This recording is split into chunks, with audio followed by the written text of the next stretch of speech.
他们已婚17年，他一直以为自己超幸福。两人从学生时代就开始恋爱，感情始终很稳定，还育有一子，十分可爱。但一切在那天改变。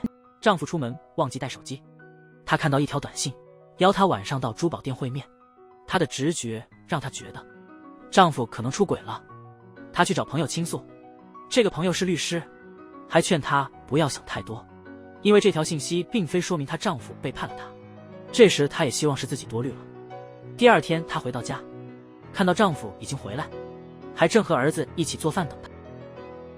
她目睹这一切，感觉特别幸福，终于放下心来，觉得自己多虑了，怎么可能丈夫会负她呢？睡前还专门去道歉。正当她幸福沉浸，手机又响了一条消息。她小心地拿起手机，看到一条亲昵的信息，这条消息再次让她心灰意冷。丈夫在公司一直是个模范好男人，还是个早婚者，许多女同事对他非常着迷，甚至连男同事都觉得他特别专业。但这晚他下班没回家，反而去见了一个高中男生，而他的妻子也早就偷偷跟踪他了。她很想知道这个男生是谁，为什么会这么亲密。看着老公抚摸那男孩的头，宛如父与子。直到一名女士出现，她也立刻确认了之前所有的怀疑。果不其然，女性直觉真准，老公在外似乎更快乐。她看到这一切愣住了，直到电话中儿子的大喊叫醒了她。她匆匆回到家里，看上去并没有心伤的表情。婆婆询问为什么丈夫没回来，她却谎称丈夫还在加班。她不想让婆婆知情，又去找朋友聊天，描述自己所见之事，解释这可能是去庆祝朋友的生日。为了确定丈夫是否真有出轨，建议她再查一下丈夫的行程。你经常见这个女人吗？老公说星期五要剪头发，还要去参加个派对。女人感觉哪里不对劲了，但她保持冷静，仍然笑着提醒她别喝太多。星期五，她又偷偷跟着老公，老公果然进了理发店。这时她觉得可能是自己想多了，那一幕或许只是我的幻觉吧。多么幸福的日子，没想到竟是幻觉。那女人又来了，直接在理发店见了她丈夫。女人心寒如灰，她泪流满面，用手机记录了一切。他们一家3口还一起回了家。现在她十分确定，丈夫真的背叛了她。丈夫回家时，她等老公去洗澡，打算偷看下手机，结果密码既不是结婚纪念日，也不是老公生日，更非儿子生日。她期盼着在自己的生日那天，厕所里的女人早已经躲起来了。这也不是她的生日，她不敢把这事告诉婆婆，毕竟婆婆对她很好，她可不想失去这个婆婆。她实在开不了口。这时候朋友又发来一个女人的照片，说这女人看着眼熟。突然妻子意识到长得像高中时的一个女生，她急忙跑上楼翻找同学录，找到了那女人的照片。这段情原来从高中时就开始了。她万万没想到，晚上她悄悄拿了丈夫的手机，怀着试探的心情输入了那个女人的生日，竟然真的解锁了。手机里全是另一个家的照片，她和儿子的照片竟然一张也没有。她彻底崩溃了，她居然有另一个家庭。朋友问她要不要离婚，如果能找到证据，离婚后能得到不错的赔偿。但这女人觉得赔偿不够，并不能满足她。她又来到那女人家楼下，见到她儿子，她萌生了一个复仇的想法，决定从她儿子着手。她去了她儿子的学校，并成了他们班的辅导老师。这是我报复的方式，我叫9米10里，请多指教。然而小帅并不知道，他面前的女士是他爸的妻子。10里还特地去接近小帅，因为对这种初恋的小孩很容易就能引诱成功。小帅确实有点抵挡不住这诱惑。看着小帅的表情，他能想象他们全家过得多幸福。他真是气得咬牙切齿。多年来一直在家里带孩子带的，她婆婆就好奇她为什么忽然要出去工作。实际上她只是找了份兼职，每周工作2天而已。她已经和丈夫讨论过了，丈夫也完全支持她。隔天她又回到学校，一直紧盯着小帅不放。她找小帅想帮他提高成绩，早就打听出小帅喜欢的东西，得知他钟情某款游戏，就直接表达自己也喜欢这游戏。小帅一看马上感兴趣，十里为他设定了一个学习目标，达到目标就送他游戏装备，甚至还答应带他一起提升段位。小帅兴奋不已。这时十里忽然询问小帅的家庭情况，小帅说他家很一般。小帅好奇为啥他问家庭，他随口编了个理由，提到自己没了爸爸，用情感打动人。熊大居然去找阿三吃饭，阿三还专门问他妻子家里饭做得不好吃吗？他说妻子做饭挺精致，但家常便饭总归腻了，总想外出用餐，真是大渣男。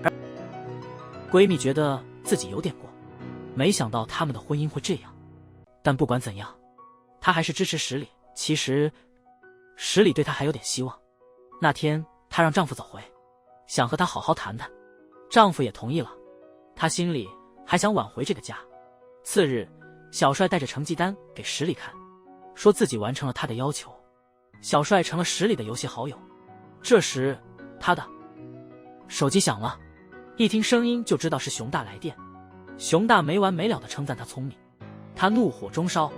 等他挂了电话，他气呼呼地问是不是他爸打来的。他认了，但透露了一个事实，这个男人并非他亲爹，他的真父亲已逝。这男人后来进入了他的生活，始终如一，犹如亲爹一般照料他和母亲。尽管不是亲生的，但背叛毕竟是背叛，他无法接受。他问小帅，为啥那人没娶你妈呢？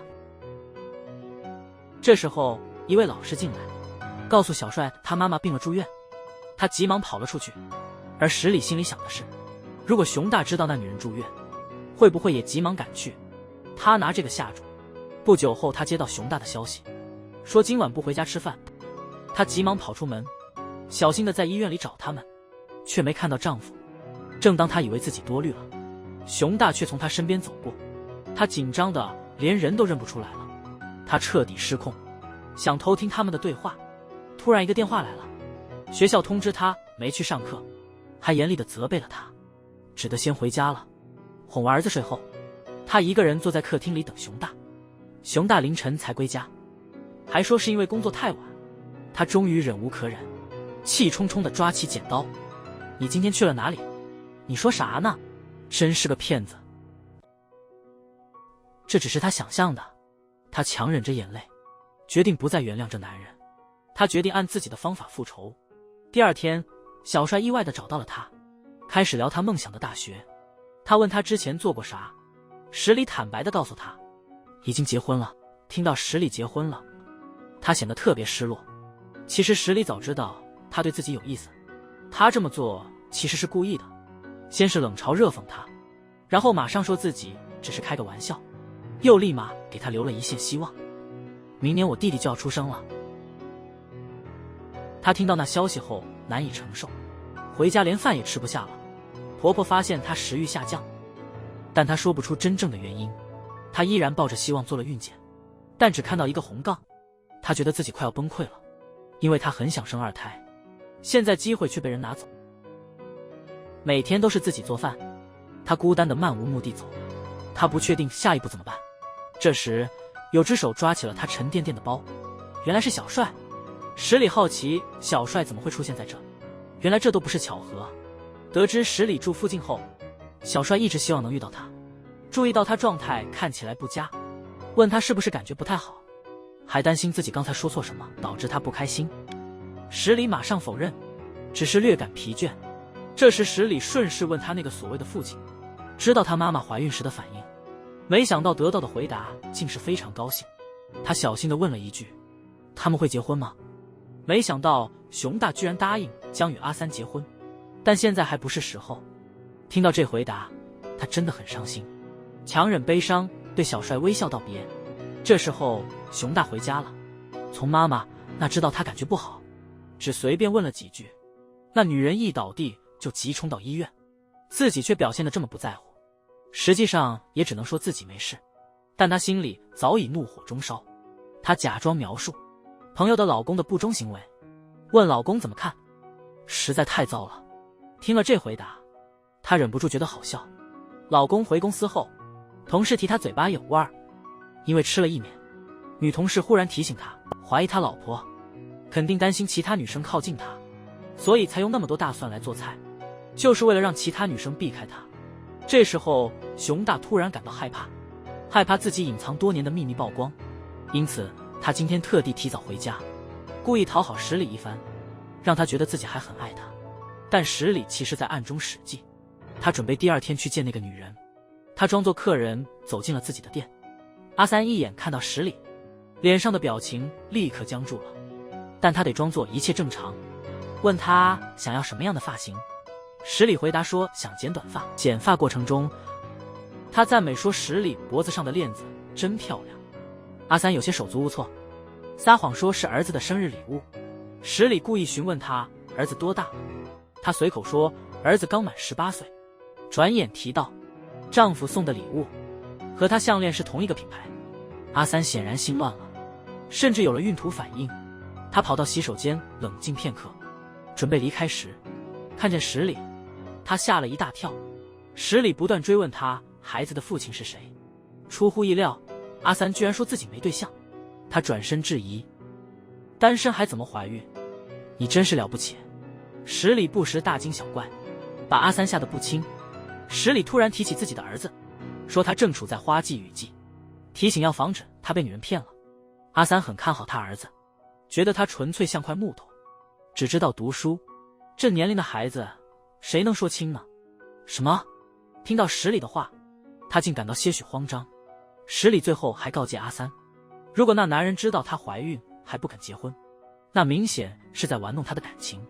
这句话阿三铭记在心。晚上他给熊大发了条信息，被十里捕捉到了。他巧妙地用儿子 distract 熊大，想探究这女人究竟图的是啥。阿三真想问问熊大是否会娶她，但他又撤回了信息，因为他更愿意面对面提问。小帅发现十里剪发后更有魅力了，不断夸她美观，而且十里发现小帅居然喷了香水，知道了，这个少年已经被他玩弄于股掌之间。他夸他的香水挺好闻。这时小帅问他为啥结婚了不戴戒指，十里表现出自己虽然婚了，但在这段婚姻中感觉不到幸福。而阿三因为十里之前的话，他留了一个心眼，他在儿子房间也找到了一瓶香水。平时爱读书的他怎么突然喷香水了？他马上回忆起之前说过的话。他打开了儿子的电脑，看到儿子在游戏中的甜言蜜语，他们还约好周末去喝咖啡，这让阿三开始慌张。与此同时，熊大意识到自己可能忽略了十里的感受，他决定回去跟十里增进感情，避免他对自己产生怀疑。然而面对这样的丈夫，他只感到恶心万分。这时他想起朋友的提醒，既然想报复，就得忍住不表露情绪，的和原来一模一样。他得硬撑着去做这事。周末小帅约十里出来了，小帅打算向十里表白，一直在问他和熊大的关系如何。十里特意说，熊大从来没像现在这样一起出来玩过，表现得自己一点也不高兴。看到小帅那天真的脸，他忍不住想逗他玩玩。阿三也来到这家咖啡店，因为他很好奇，究竟是哪个女人把他儿子勾引走了，结果却一场空欢喜。小帅和十里已经走了，十里故意说特别喜欢水族馆，小帅赶忙想要显得出色，还提出用下次的好成绩作为奖励，就是一块去水族馆。小帅果然又中计了，十里还特意和他拉钩，约定不许改变，这让小帅有些害羞。熊大则在家照看儿子，通过儿子才知道十里每晚都在哭泣，向他道歉说对不起。为啥要哭啊？全是爸爸的错，不会是自己的秘密泄露了吧？小帅突然提到之前的事，就是十里突然问他爸会不会和他妈结婚，那时他就察觉了十里的表情很不对劲。十里急忙解释说，担心家庭问题会干扰他学习。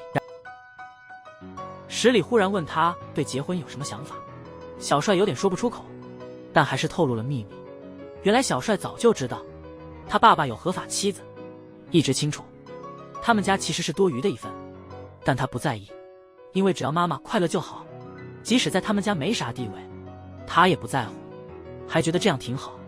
听完这话，十里彻底怒了，他完全不能接受，直接指出最痛恨的就是这种不健全的关系，并且指责他母亲，他破坏了别人的幸福家庭。婚姻是对一个人承诺爱情，只能选一个，懂吗？小帅不知如何开口，十里正要离开，却被小帅一把抓住。他不明白十里为何突然这么激动，原来因为他从小就没见过爸爸，直到后来才知道爸爸有另一个家，从未回来见过他。直到他妈妈去世，他爸爸依然未曾露面。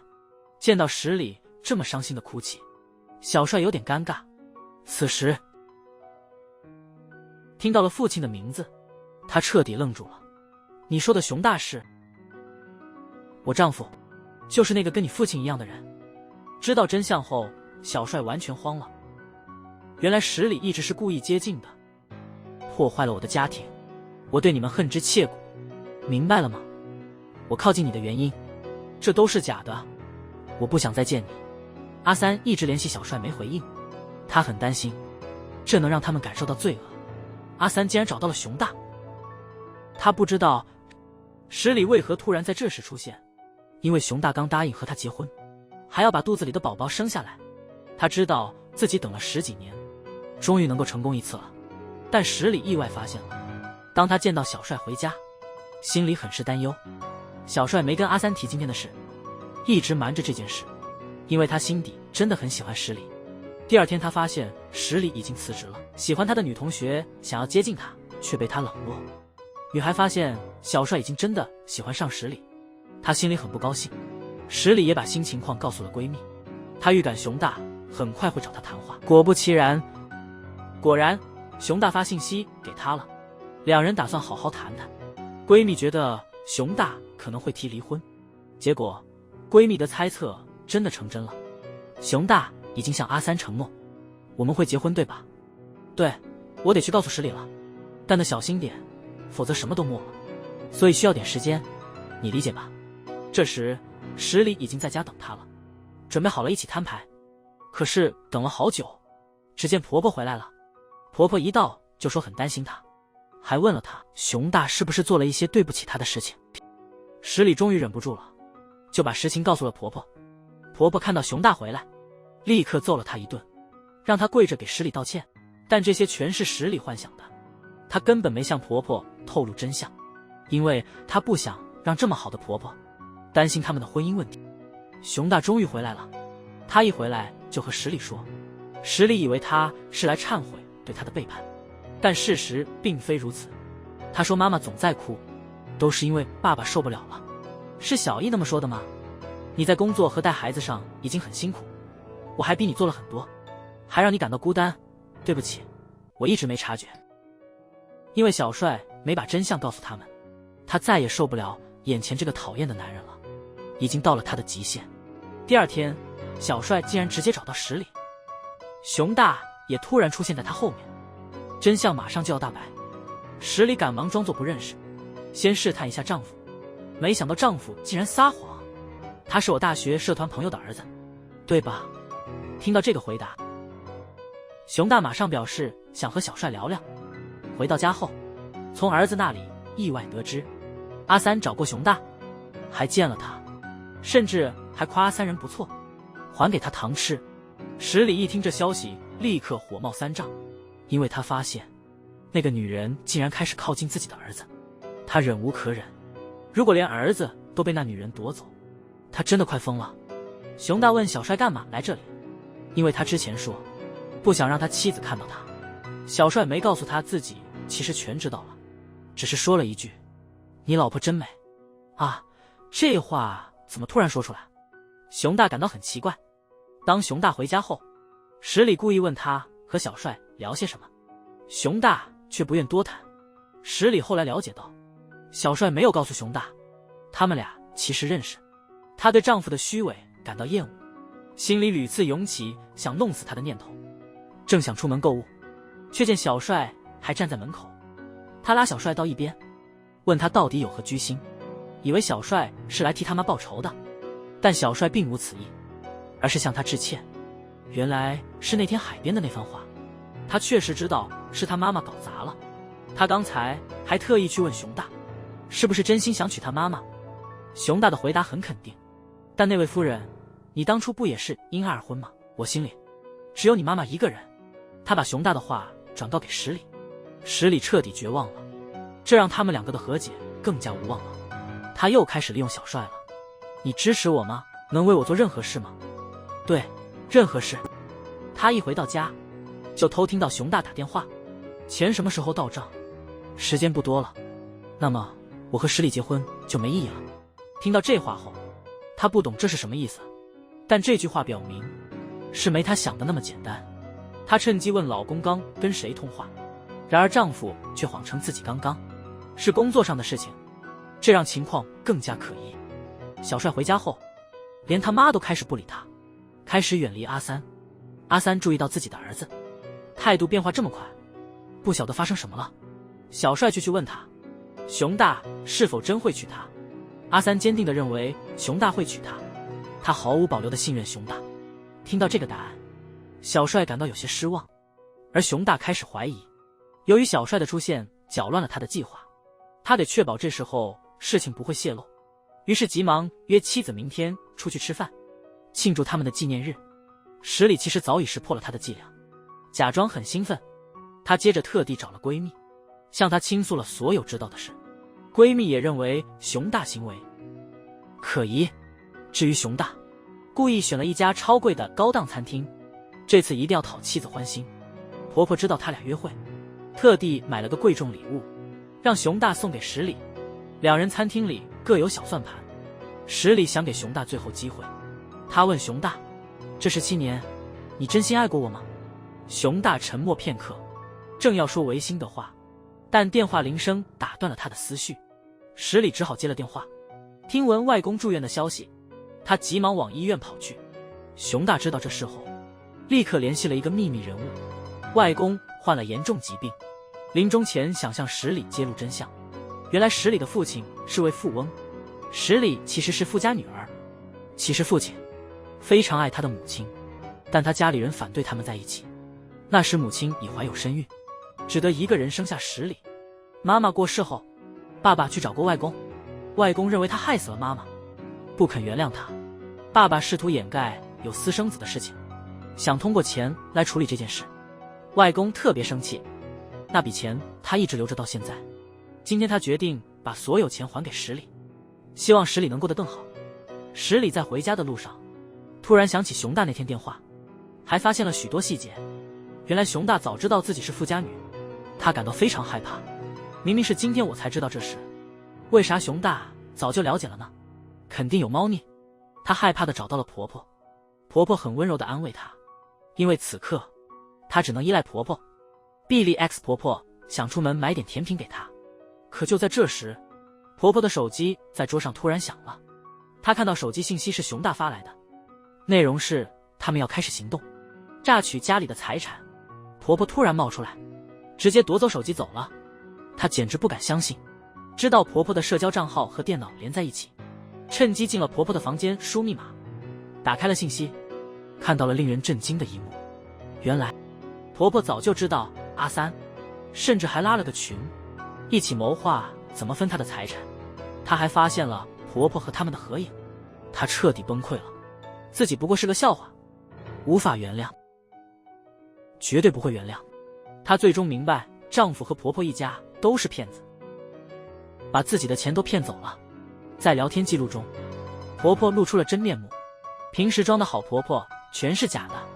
丈夫和小三也参与其中，一起聊得开心。她无法原谅他们。